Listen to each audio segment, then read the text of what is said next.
이제 성경 말씀을 봉독하겠습니다. 각 가정에서 온라인 생중계 예배로 참여하시는 성도님들께서도 함께 봉독해 주시기 바랍니다. 오늘 우리에게 주시는 하나님의 말씀은 출애굽기 19장 3절에서 6절까지의 말씀입니다. 제가 가지고 있는 성경은 구약 성경 110페이지입니다. 출애굽기 19장 3절에서 6절까지의 말씀을 함께 교독하시겠습니다. 제가 먼저 읽겠습니다. 모세가 하나님 앞에 올라가니 여호와께서 산에서 그를 불러 말씀하시되 너는 이같이 야곱의 집에 말하고 이스라엘 자손들에게 말하라. 내가 애굽 사람에게 어떻게 행하였음과 내가 어떻게 독수리 날개로 너희를 업어 내게로 인도하였음을 너희가 보았느니라. 세계가 다 내게 속하였나니 너희가 내 말을 잘 듣고 내 언약을 지키면 너희는 모든 민족 중에서 내 소유가 되겠고 너희가 내게 대하여 제사장 나라가 되며 거룩한 백성이 되리라. 너는 이 말을 이스라엘 자손에게 전할지니라. 아멘. 이 명절 주일은 우리 교회가 평소에 또 한결같이 늘 관심을 기울이고 좀 집중해야 할 사역의 뿌리라 할까, 기초 같은 것들을 조금 더 이렇게 좀 다시 한번 더 이렇게 재확인하고 하는 그런 시간을 제가 갖습니다만은, 오늘 제가 드릴 말씀은 뭐냐면 제사장 나라 크리스천 팍스 코리아나 혹은 샬롬 코리아나에 대해서 말씀을 드리도록 하겠습니다. 사랑하는 영가족 여러분, 형제자매 여러분, 교회의 제일 주된 사역이 뭘까요? 사랑의 교회의 제일 중요한 사역은 뭘까요? 여러 가지 있습니다. 여러 가지 있습니다만은 사랑의 교회의 제일 중요한 사역은 뭐냐면 생명사역이에요. 우리 교회를 통하여 수많은 영혼들이 주님 앞에 들어오고 새로운 생명을 얻고, 무엇보다도 교회에 오셔서 삶이 변화가 되어야 합니다. 소위 라이프 체인지가 일어나야 하는 것이. 오늘 본문 4절에 보면 이렇게 나와 있습니다. 뭐라고 나와 있냐면 내가 애굽 사람에게 어떻게 행하였음과 내가 어떻게 독수리 날개로 너희를 업어 내게로 인도하였음을 너희가 보았느니라. 이스라엘 백성을 하나님이 어떻게 인도하셨나요? 독수리 날개로 업은 것 같이, 마치 예를 들어서 열지암 가운데서 다 애굽의 장자들이 다 죽어나가는데 어린 양의 피의 생명의 은혜를 통하여 이스라엘 백성들이 생명을 구원받은 것이에요. 동시에 홍해 앞에서 모두가 다 죽어나갈 판에 절체절명의 위기 가운데서도 하나님께서 마치 홍해에 있는 이스라엘 백성들을 독수리 날개를 업어 이렇게 건너간 것처럼 그런 생명의 역사를 베풀어 주신 것입니다. 그러니까 교회는 그 모세 시대의 광야 교회부터 시작해가지고 오늘 이 시대의 모든 교회는 생명의 역사가 일어나야 합니다. 교회는 생명을 얻고 생명의 역사가 확대되는 것입니다. 우리가 요한복음에도 그런 말씀이 있습니다만은 내가 온 것은 양으로 생명을 얻게 하고 뭐에 더 풍성히 얻게 하는 것이라. 그러니까 교회에 오시면 여러분들의 이 생명 역사가 더 풍성해져야 되는 것이에요.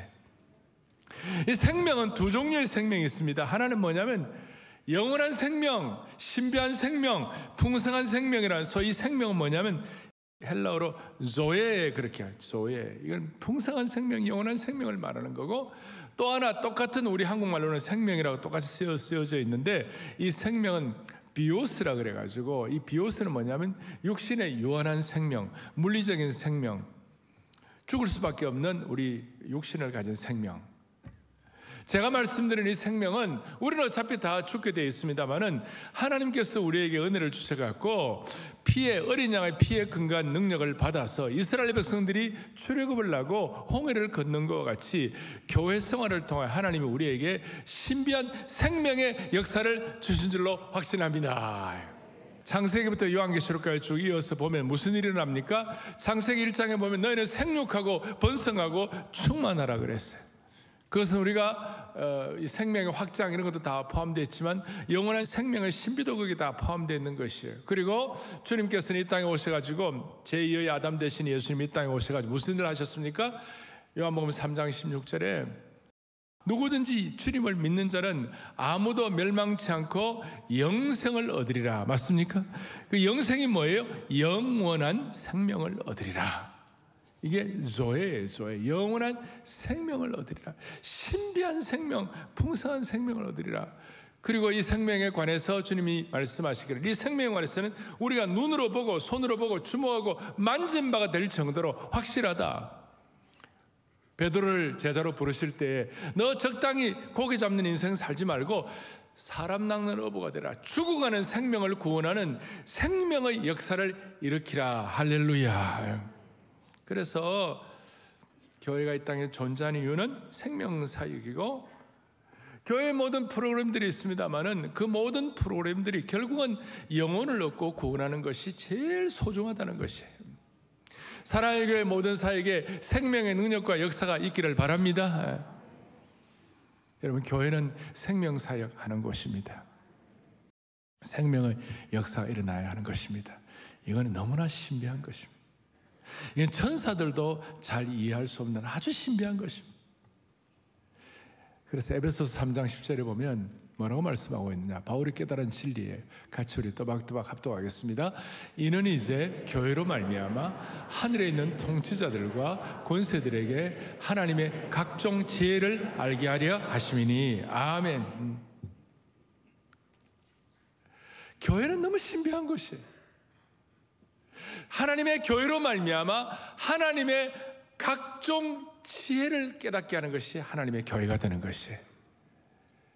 이렇게 명절에도 여러분 마음을 같이 해가지고 이렇게 나와서 또 방송으로 들어오시고 예배를 삼아 이렇게 다 들어오시는데, 여러분 마음속의 간절함을 가지고 하나님 아버지, 이 교회를 통하여, 아니 한국에는 5만여 교회를 통하여 5, 6만 교회를 통하여 하나님이 생명사역과 생명사역이 확장되게 하여 주시고 생명의 신비가 깨달아지게 하시고, 교회가 갖고 있는 이 놀라운 지혜와 신비와 놀라운 것이 천사들도 흠모하는 것이 되는 줄로 믿습니다. 그래서 그런 마음으로 사랑의 교회와 한국교회가 이 하늘의 신비한 지혜를 선포하는 생명사역의 진원제가 되기를 축원하는 것입니다. 흔히들 교회는 그리스도의 몸이라고 그러는데, 머리 대신 예수 그리스도와 몸 대신 교회, 머리 대신 그리스도와 몸 대신 교회는 어떤 관계입니까? 생명의 관계인 거예요. 그래서 생명의 역사를 통하여 교회 사역을 통하여 계속 이 생명의 사역이 확장되어야 하는 것입니다. 그러면 이 생명 사역, 그러니까 좀 이렇게 다시 교회가 생명 사역의 핵심이고 나머지는 2차적인 것이고, 좀 과격하게 얘기하면 이 생명 없고 생명이 변화되는 이것이 제일 중요하니까 나머지는 다 데코레이션이에요. 한국교회 뭐 이미지를 어떻게 쇄신한다, 사회 구제, 봉사사역 다 귀하고 다 해야 되는 것이고 문화사역 다 하는 것이지만, 그러나 생명사역이 든든하게 뿌리내리고 기초가 되어야 나머지가 의미가 있고 열매가 오래가는 것이에요. 진정한 한국교회의 이미지 쇄신은 모든 교회들이 이 생명의 능력이 확산되고 확증되고 풍성해질 때 교회의 이미지가 쇄신되는 것입니다. 그러면 이제 두 번째로 생명사역이 교회의 중요한 뿌리라면, 핵심이라면, 그러면 그 다음에 이제 이 생명사역을 가진, 생명의 역사를 가진 이 무형교회인 우리 자신이나 유형교회인 사랑의 교회가 제일 중요한 게 뭘까? 생명사역과 함께 제일 중요한 게 뭘까? 그것은 바로 하나님의 뜻을 발견하는 것이에요. 우리가 신앙생활하면서 힘든 것 중에 하나가 뭐냐? 내 뜻을 하나님의 뜻이라고 오해하면 하나님 너무 슬퍼하세요. 성경에 나타난 변함없는 일관된, 창세기부터 요한계시록에 나오는 일관된 하나님의 뜻이 뭘까? 다시요, 내 뜻이 아니라 하나님의 뜻을 발견하고 하나님의 뜻을 내 뜻으로 삼는 그것이야말로 우리의 생에 너무나 소중한 것이에요. 오늘 이 예배에 나오신 모든 성도들, 내 뜻이 아니라 하나님의 뜻을 발견하는, 하나님의 뜻을 실현하는 여러분과 저의 평생이 되기를 소망합니다. 그러면 교회가 이 생명사의 기초를 해가지고 하나님의 뜻을 펼치는데 어떤 식으로 펼쳐야 하나? 하나님의 뜻은 뭔가? 오늘 본문에 보니까, 오늘 5절에 보니까 이렇게 나와 있습니다. 세계가 다 내게 속하였나니 너희가 내 말을 잘 듣고 내 언약을 지키면 너희는 모든 민족 중에서 내 소유가 되겠고, 여기에 하나님의 말씀과 언약이라는 말씀이 나옵니다. 하나님의 언약을 우리가 깨닫고, 하나님의 언약, 하나님의 말씀의 키와 핵심이 뭘까? 여러분과 저희는 오늘 새해, 새 은혜, 새 역사의 축복이 있는데 한 가지 더 추구한다면 새해, 새 은혜, 새 역사, 그 다음에 새 언약이 있는 것이에요. 하나님의 모든 백성들에게는 하나님이 새 언약을 주시는 것이에요. 하나님의 말씀을 주시는 거예요. 창세기에 나타난 하나님의 언약, 아브라함을 통해 주신 하나님의 언약. 하나님께서 아브라함을 불러 이르시되 너는 본토 친척 아버지 집을 떠나 내가 내게 지시할 땅으로 가라. 내가 너로 큰 민족을 이루고 내 이름을 창대케 하리니 너는 복의 근원이 될지니라. 그 다음에 너를 축복하는 자에게는 축복하고 너를 저주하는 자에게는 저주하리니 땅의 모든 족속이 너를 인하여 복을 얻을 것이니라 하신지라. 거기 뭘 말씀하고 있는 겁니까? 너는 축복의 근원이야. 그리고 땅의 모든 족속이 너를 인하여 복을 얻는 것이야. 그러니까 너는 축복의 대상이 아니라 너는 축복의 근원이야. 축복의 근원, 축복의 대상보다도 더 중요한 축복의 근원이야. 축복의 대상은 나를 통해 수많은 이웃들이 복을 받는 것이야. 나는 축복의 근원이야. 그리고 너를 저주하는 자에게는 저주하고 너를 축복하는 자 축복한다. 어마어마한 것이. 그만큼 하나님은 우리를 축복의 근원으로 삼아 주신 줄로 믿습니다. 그런데 자, 이걸 하나님이 아브라함에 주신 제1언약인데 이 제1언약을 이스라엘 백성들이 또 아브라함의 자손들이 다 깨닫지를 못했어요. 그래서 다시 한번 하나님께서 축복의 근원이 된 게 뭔지, 생명사역의 은혜를 받은 사람이 하나님의 뜻을 실천하는 것이 무엇인지를 사람들이 잘 모르니까 다시 한번 출애굽기를 통해 이스라엘 백성들을 출애굽하는 기회를 주시고 그 다음에 뭐라고 하냐, 오늘 출애굽기 19장 6절 오늘 요절인데 이렇게 나와 있습니다. 다 같이요. 너희가 내게 대하여 제사장 나라가 되며 거룩한 백성이 되리라. 너무나 놀라운 말씀하는 거예요. 너희가 내게 대하여 뭐가 되라고요? 제사장 나라가 되라. 기가 막힌 거예요. 너희가 내게 대하여 제사장 나라가 되라. 자, 오늘 이 말씀의 배경은요, 오늘 1절 앞에 보면 출애굽한 지, 홍해를 건넌 지 3개월 정도 됐어요. 이스라엘 백성들이 열재앙을 다 경험한 한 6개월, 어떤 사람은 9개월 얘기하는데 거의 그러니까 오늘 모세가 지팡이를 잡고 뱀꼬리를 잡고 난 다음에 그것이 지팡이가 되어갖고 그 지팡이를 가지고 이스라엘 백성들을 인도하는데 모세 입장에서는 한 9개월 1년 정도밖에 안 됐어요. 그래밖에 안 되어갖고 이스라엘 백성은 출애굽한 것입니다. 출애굽할 때 그들은 노예살이 하던 사람들이었습니다. 형편없는 사람들이었어요. 종살이 하던 사람들. 어떻게 보면 오합지졸이에요. 아무것도 안 해요. 그들을 향하여 너무나 거대 담론을 말씀하는 거예요. 너희는 내게 대하여 제사장 나라가 되라. 이게 참 너무 신비한 거예요. 이게 하나님의 교회 주신 너무 신비한 것이고 이것이 하나님의 지혜예요. 여러분, 우리는 수많은 오늘도 아이고 나는 오합지졸 같은 인생이구나. 나는 마치 어딕션 되고 중독돼 가지고 게임에 중독돼 가지고 난 노예살이 하는 거와 똑같구나. 나는 돈 노예구나. 결혼한 30년 좀 지나고 나니까 그 전까지는 남편이 주장하고 살았는데 이제는 아내의 노예구나 라까지는 아니고 아내한테 꽉 지어 살고 있구나. 또 아내는 아내 나름대로 여러 가지 짐들이 많이 있잖아요. 근데 오늘 이 중요한 명절 주일날 제가 왜 이런 기초적이고 중요한 걸 말씀할까요? 여기에 뭔가 거룩한 하나님의 지혜가 담겨 있는 것이에요.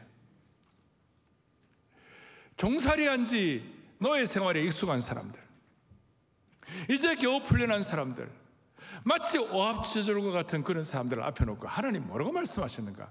너희는 내게 대하여 제사장 나라가 되라. 창세기 12장에 축복의 근원이 뭔지를 모르는 사람들에게 다시 한번 너희는 내게 대하여 제사장 나라가 되라고 깨닫도록 분명한 방향을 제시해 주신 주님의 은혜를 찬양합니다.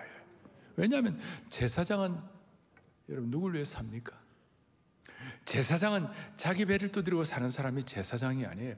제사장은 누굴 위해 삽니까? 하나님과 백성들을 위해 사는 것이 제사장 몫이에요. 다시요.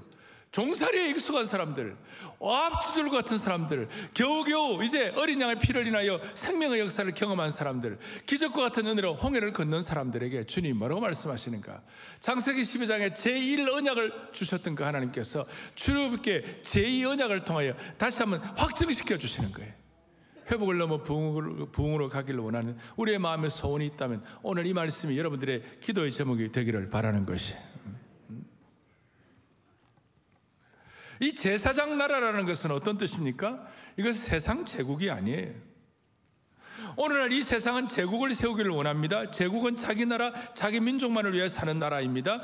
그러나 하나님은 이 땅에 제사장 나라를 세우기를 원하시는 것이에요. 하나님께서 이스라엘을 통하여 만약에 제국을 세우기를 원하셨다면 이스라엘은 그냥 지금 다 끝났을 거예요. 멸절되었을 거예요. 제사장 나라는 거룩한 그리스도의 보혈에 근거한 거룩한 나라예요. 어떤 거룩한 나라인가? 세상적인 풍요로움이 넘치는 복인가? 아니에요. 이 제사장 나라는 유월절 어린 양의 피로 시작된 나라인 줄로 확신하셔야 되는 거예요. 어린 양의 생명의 피가 히브리 장자들의 생명을 지켜주었고 여기에서 제사장 나라가 시작되는 것입니다. 지금 우리는 오늘 우리 주위를 살펴보세요. 우리의 가족과 이웃과 사회에 우리는 제사장 나라 역할을 해야 되는데 우리 가족과 이웃과 사회는 평화와 샬롬과 구원의 복을 하나님 주시기를 원하시는데 그러나 현실은 나라가 남북도 둘로 쪼개져 있고 또 남쪽도 갈등 가운데서 이 정치적인 이념의 이 여러 가지 갈등 때문에 어떻게 해결점을 찾을 수 없는 것 같은 그런 느낌을 가질 때가 있어요. 이럴 때 어떻게 해야 할 것인가? 저와 여러분이 오늘 제사장 나라의 역할을 감당하면 되는 겁니다. 제가 제사장 나라 크리스천 팍스 코리아나, 팍스란 말은 라틴어로 피스란 뜻이죠. 이게 잘못 오용이 돼가지고 마치 제국적인 개념으로 해갖고 무슨 막 큰 압박하고 무슨 권위와 위세 부르는 것 같은 느낌, 그건 아니에요. 제가 말하는 여기 팍스 코리아나는 샬롬 코리아나예요. 샬롬의 평강. 그러니까 대한민국의 깃발이 가는 곳마다, 대한민국 사람들이 가는 곳마다, 아니 하나님의 백성들이 가는 곳마다 거기에 진정한 샬롬과 평강이 이웃들이 누리도록 은혜를 베풀어 주옵소서, 그 뜻이에요. 찢어진 나라가, 갈라진 진영이 서로 하나 되는 그런 축복이 있게 하여 주십시오, 이런 뜻이에요. 이런 말씀을 드릴 때 나는 뭐 나랑 좀 안 맞다 움츠러드는 분이 계시다면 여러분 중요한 거 있어요. 하나님께서 이스라엘 백성들을 제사장 나라로 삼아주셨어요. 그러니까 이스라엘 이 백성들이 잘나갔고 잘해갖고 그들이 제사장 자격을 갖고 제사장 된 게 아니에요. 쟁취한 게 아니에요. 그래서 요한계시록 1장 6절에 오면 신구약 전체를 통틀어서 마지막 사도 요한이 환상을 보고 무슨 얘기를 하고 있느냐, 1장 6절에 같이요, 그의 아버지 하나님을 위하여 우리를 뭐예요? 나라와 제사장으로 삼으신 그에게 영광과 능력이 세세토록 있기를 원하노라. 아멘. 자, 우리를 나라와 제사장으로 뭡니까? 삼으신 거예요. 그 사도 요한이 영적인 영안을 열어서 깨달은 지혜예요. 뭐냐면 우리가 제사장 된 것이 아니에요. 우리가 제사장 자격이 있어서 제사장을 쟁취한 것이 아니에요. 우리가 제사장 우리가 능력이 있어가지고 제사장 어떤 지위에 오른 것이 아니에요. 일방적으로 하나님이 우리를 나라와 제사장으로 삼아주신 것이에요. 그래서 우리도 그 용기를 가지고 마치 노예살이하던 이스라엘 백성들처럼, 이제 금방 나온 것처럼, 마치 오합지졸 같은 이스라엘 백성들 같은 우리의 부족함도 있지만 하나님 이 말씀이 내게 주신 레마의 말씀인 줄로 확신합니다. 오늘 이걸 여러분들이 마음에 딱 다짐하시고 가셔야 돼요. 그러니까 하나님이 나를 나라와 제사장으로 삼아주셨다는 사실이 너무나 이것이 감동이 되면 계시록 1장 5절 무슨 일이 벌어지는가? 이런 일이 벌어지는 거예요. 예수 그리스도로 말미암아 뭐가 있는 거예요? 은혜와 평강이 너에게 있기를 원하노라. 내가 하나님의 제사장 삼아주신 그 은혜가 내게 너무나 확실하게 되면 하나님 우리에게 주신 축복이 있는데 은혜와 평강의 열매를 주시는 것이에요. 우리의 삶 속에서 은혜와 평강이 자연스럽게 되는 것이에요. 여러분, 이걸 우리가 날마다 감격하고 날마다 감읍하기를 바랍니다. 무슨 뜻인가? 나는 자격 없지만, 나는 오합지졸 같지만, 나는 노예 같지만 하나님이 나를 어린 양의 피로 나로 하여금 생명의 역사를 베풀어 주신 그 하나님 은혜 가운데서 하나님의 뜻을 발견하는데, 그게 뭐냐? 하나님이 나를 일방적으로 제사장으로 삼아 주셨다는 것을, 그걸 깨닫고 감사하면 여러분과 저의 삶에 뭐가 있는 거예요? 은혜와 평강이 넘치는 것이에요. 이게 막 감업이 돼야 되는 거예요. 여기 생각할 때로 눈물이 나야 되는 것이에요. 저희 부친에게 제가 인사를 하는데 그러시더라고. 같이 영웅을 보러 갔다고. 안중근에서 영웅을 보러 갔다고. 근데 같이 간 분이 목사님이 눈물을 흘리시더라고. 그래서 같이 간 분이 물었대. 목사님 왜 그렇게 영웅 보시고 눈물을 흘리시냐고. 그러니까 저희 부친이 이렇게 대답했대. 눈물은 뒀다가 뭐하게? 눈물은 아꼈다가 뭐하게? 여러분, 진짜 여러분 마음속에, 여러분 저 여러분 마음속에 눈물이 나야 되는 거예요. 노예 살이하던 나를, 오합지졸 같은 나를, 아무것도 아닌 나를 제사장으로 삼아주셨다. 여러분, 눈물은 뒀다가 뭐하게? 감동 감화가 우리에게 있기를 바랍니다. 자, 제가 첫 번째 생명의 역사 말씀드렸습니다. 두 번째 제사장 나라. 이게 제사장 나라가 어떤 의미에서 이스라엘 백성들 전체 사명 선언이 된 거예요. 갈 때마다 어떤 경우에도 우리나라는 제사장 나라야. 하나님은 나에게 제사장적 사명을 주셔서 이게 하나님이 우리를 향한 하나님의 뜻인 줄로 확신합니다. 그렇다면 여기에 대해서 우리가 매일 데이 바이 데이, 매년 이열 바이 이열 우리가 감읍하면 역사가 일어나요. 그것이 뭐냐? 크리스찬 팍스 코리아나, 크리스찬 샬롬 코리아나, 여러분들이 샬롬의 평강을 이웃들에게 나눌 수 있는 축복의 근원이 되도록 만들어 주시는 것입니다. 오늘 여러분들이 들어오시면서 애뉴얼 리포트를 다 받았습니다. 사랑의 교회 모든 성도들이 지난 한 해 동안 주신 은혜가 어떻고 또 새해 우리가 어떻게 해나갈 것인가. 앞으로 원래 이제 저희가 9월 마지막 주일 날 45주년 감사 우리가 예배를 드릴 터인데, 사랑의 교회 45주년을 앞에 놓고 한국교회와 함께 회복을 넘어 부흥을 어떻게 우리가 확인할 수 있을 것인가.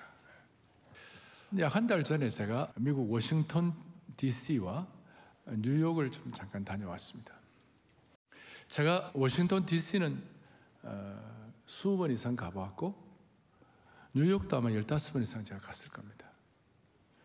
그런데 제가 이제 오랜만에 워싱턴 DC를 가니까 제가 조금 놀란 게요. 워싱턴이 왜 이리 작어? 워싱턴이 작지? 세계 정치 1번지 수도 아닙니까? 뉴욕은 세계 제1의 경제도시예요. 근데 뉴욕 가니까 뉴욕이 좀 이렇게 좀 불편하고 조금 올드하더라고요. 어떻게 그렇지? 여전히 워싱턴은 정치 1번지고 뉴욕은 경제 1번지예요. 여전히 두 도시의 영향력은 똑같아요. 변한 게 없어요. 그런데 내가 변한 거예요. 여러분, 인천공항 한번 들어와 보면요, 좀 죄송합니다. 인천공항은 세계 여러 나라 다른 공항에 비하여 이 지방이에요. 이게 일본이나 미국이나 여러 세계 최고공항이나 싱가포르 창에 가봐도 좋기는 좋은데 약간 올드한 느낌이고, 인천은요 미래지향적인 공항이에요. 물론 내 생각인지 모르지만 뭔가 좀 달라졌어요, 세상이 지금. 그러니까 서울이라는 도시는 배산임수, 산이 있고 강이 있고, 그것도 큰 강이 있고 큰 산이 있고, 세계 어느 나라가 토요일, 그런 얘기를, 토요일 날 늦음하게 일어나가지고 나 오늘 브런치 먹고 나 오늘 산에 가봐야 되겠네 하고 마음 먹고 30분 만에 산에 갈 수 있는 나라는 서울밖에 없는 거예요. 서울뿐만 아니라 다른 도시도 마찬가지죠. 그리고 그런 배산임수와 도시가 있을 뿐만 아니라 서울은 역사까지 있는 곳이에요. 아주 독특한, 그런 하나님이 우리에게 이런 독특한 뭘 주신 거예요.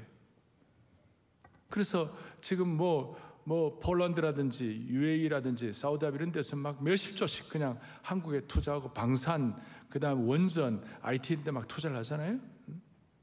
왜 이렇게 해외에서 한국에 투자할까? 한국에 대한 나름대로의 어떤 서울이라는 한강의 기적에 대한 나름대로 동경이 있어가지고 그렇게 서울로 모여드는 거 아니겠는가, 이런 생각도 있었어요. 그런데 그게 그런 면이 있는 동시에 또 너무나 안타까운 것은 뭐냐, 저출산율, 전 세계 출산율 제일 낮고, 고하수출국, 아직까지도 고하수출국이고, 정치적인 극단적 분열은 말도 못하고, 정치적인 입장에 따르면 얼굴도 안 보려고 그러고, 견해가 다르면 부모 자식 간에도 식사를 함께 하지 않는 상황이고, 심지어 결혼을 앞둔 커플이 정치적 견해가 다르다 해가지고 파국에 있는 사람도 있고, 그러니까 지금 지역, 그 다음 세대, 무슨 뭐 이런 갈등보다도 정치 이념 갈등이 심각하다. 한쪽은 한류가 있고, 한쪽은 글로벌 스탠다드 서울이 있고, 한쪽은 이런 거 올라가고 있는데, 또 하나는 너무나 안타까운 일들, 이 두 가지가 너무 큰 괴리예요. 여기에 대한 무슨 근본적인 해결책이 없을까? 그냥 이대로 놔둬야 할 것인가? 제가 볼 때는 오늘 이런 특별한 시간에 뭔가 새로운 차원의 특별한 비전과 놀라운 새길과 새로운 방향이 잡혀지지 않으면 우리나라는 길이 없어요. 한쪽은 너무 자랑스러운데 한쪽은 너무나도 안타까운 상황.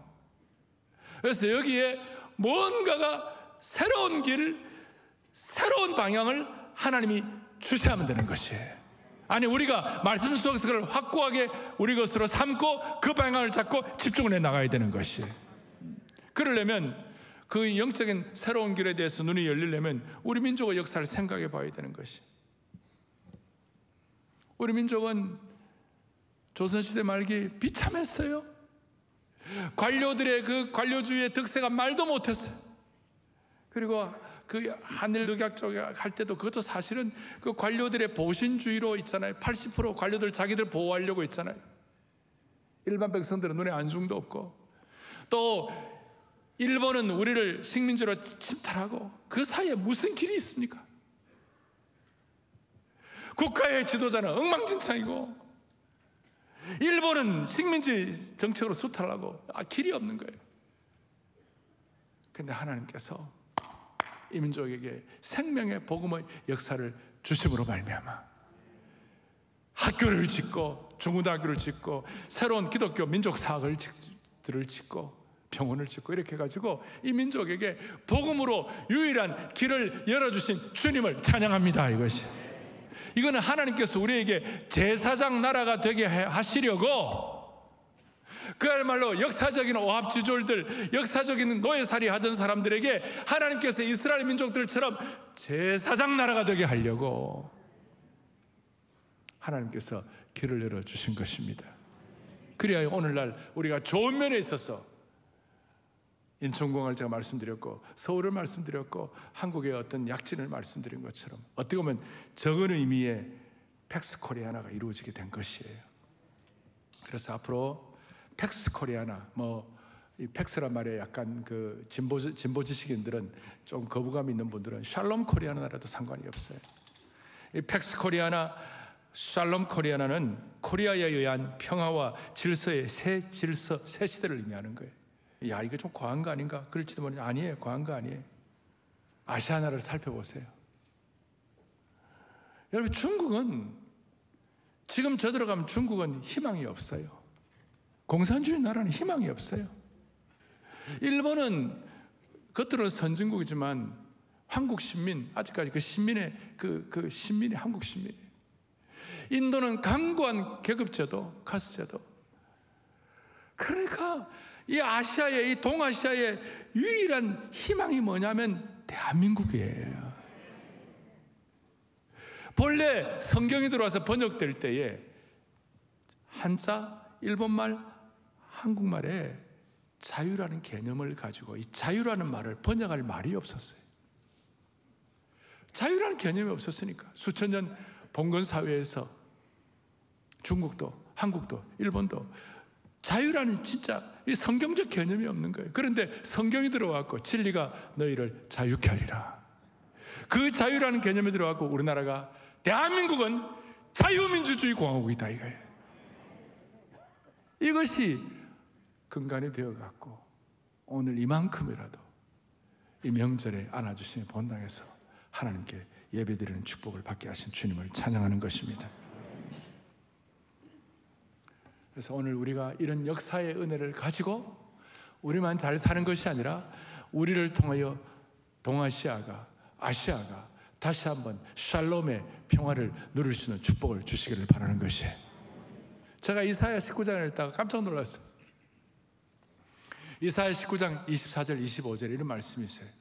또박또박 같이 보겠습니다. 24절, 그날에 이스라엘이 애굽 및 아수르와 더불어 셋이 세계 중에 복이 되리니 25절, 이는 만군의 여호와께서 복 주시며 이르시되 내 백성 애굽이여 내 손으로 지은 아수르여 나의 기업 이스라엘이여. 아멘. 복이 있을지어다. 여러분, 애굽이 뭡니까? 애굽은 이스라엘을 종살이 시킨 나라입니다. 못된 나라입니다. 아수르는 어떤 나라입니까? 아수르는 북쪽 이스라엘을 멸망시킨 그런 아주 원수 같은 나라입니다. 아주 잔인한 나라입니다. 어떻게 애굽과 아수르가 이스라엘과 함께 복을 받을 수가 있겠나요? 하나님이 이스라엘 백성들이 제사장 나라의 삶을 제대로 살게 되면 주위에 있는 애굽과 아수르도 덩달아서 샬롬과 복을 받는다 이 말입니다.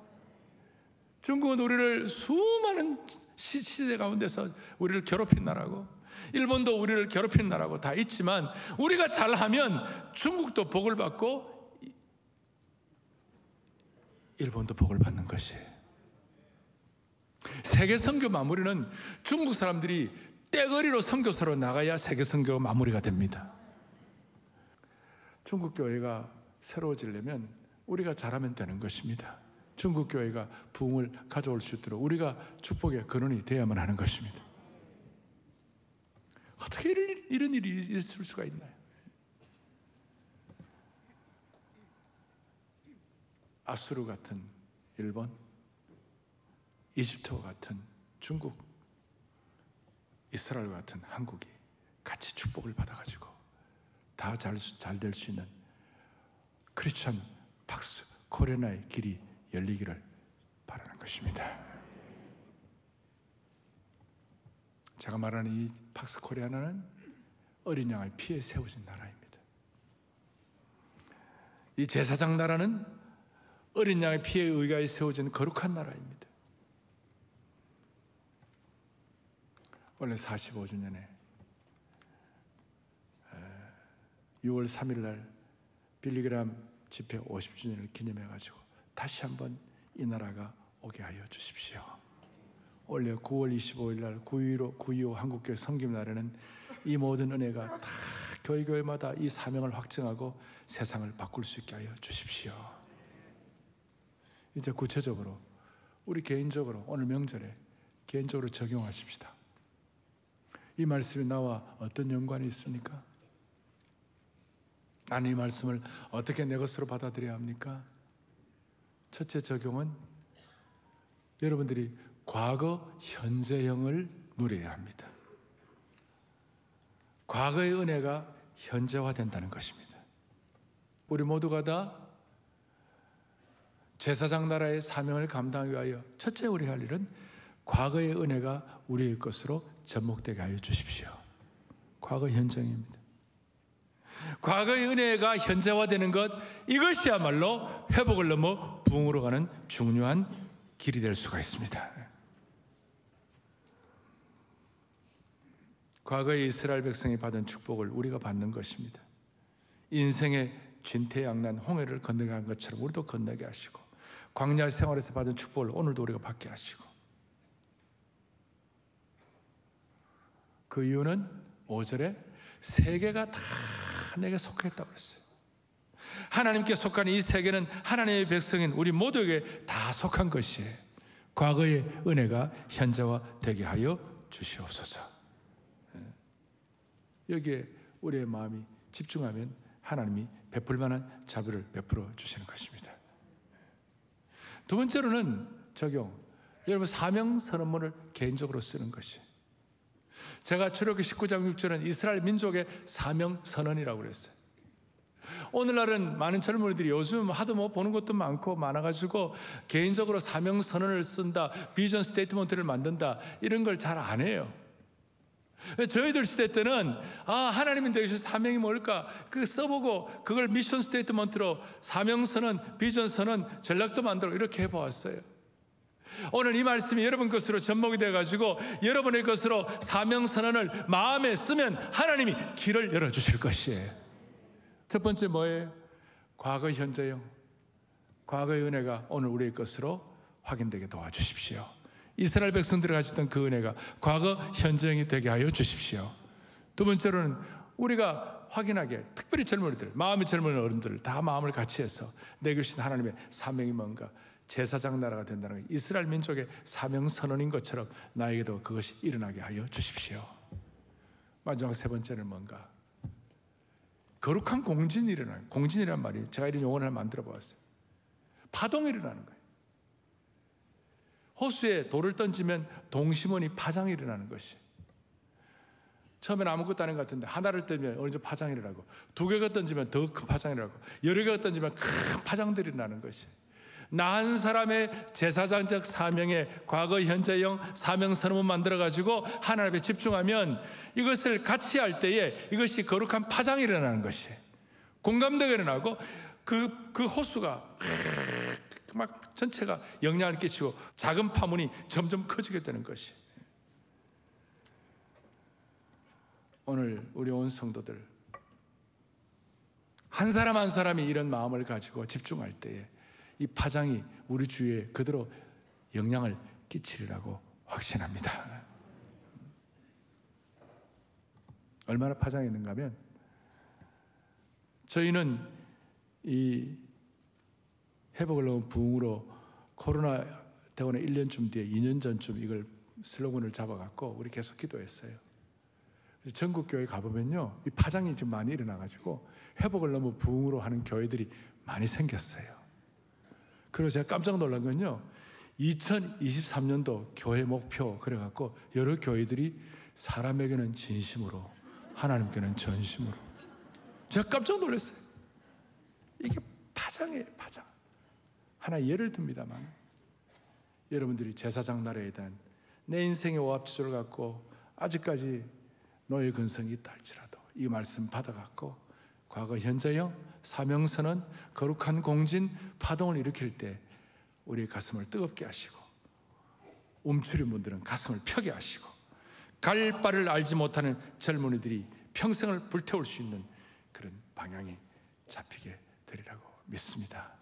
오늘 예배를 통하여 여러분들의 삶에 거룩한 진동, 공진이 일어나기를 축복합니다. 하나님 아버지, 초라하고 노예살이하던 우리를 어린 양의 피로 생명 주시고 거룩한 백성 삼아주신 주님의 은혜를 찬양합니다. 이제 새 은혜, 새 역사로 시작하는 이 새해가 새 언약으로 축복이 되는 이 한 해가 되게 하여 주시옵소서. 다시 한번 우리 개인과 공동체와 한국교회가 생명의 능력으로 가득 찬 제사장 나라 크리스천 팍스 코리아를 이룰 수 있도록 도와주시옵소서. 그리하여 세계 선교를 마무리하게 하여 주시옵시고 세계 복음주의 교회의 쇠퇴를 막게 하여 주옵소서. 갈 바를 알지 못하는 젊은이들이 생애를 불태울 사명을 확인하는 평생이 되게 하여 주시기를 원하옵고, 이 한 해 우리가 발걸음을 내디딜 때마다 생명의 역사, 사명의 역사가 풍성하게 일어나게 하여 주시옵소서. 우리 주 예수 그리스도를 받들어 간절히 기도 올리옵나이다. 아멘. 하나님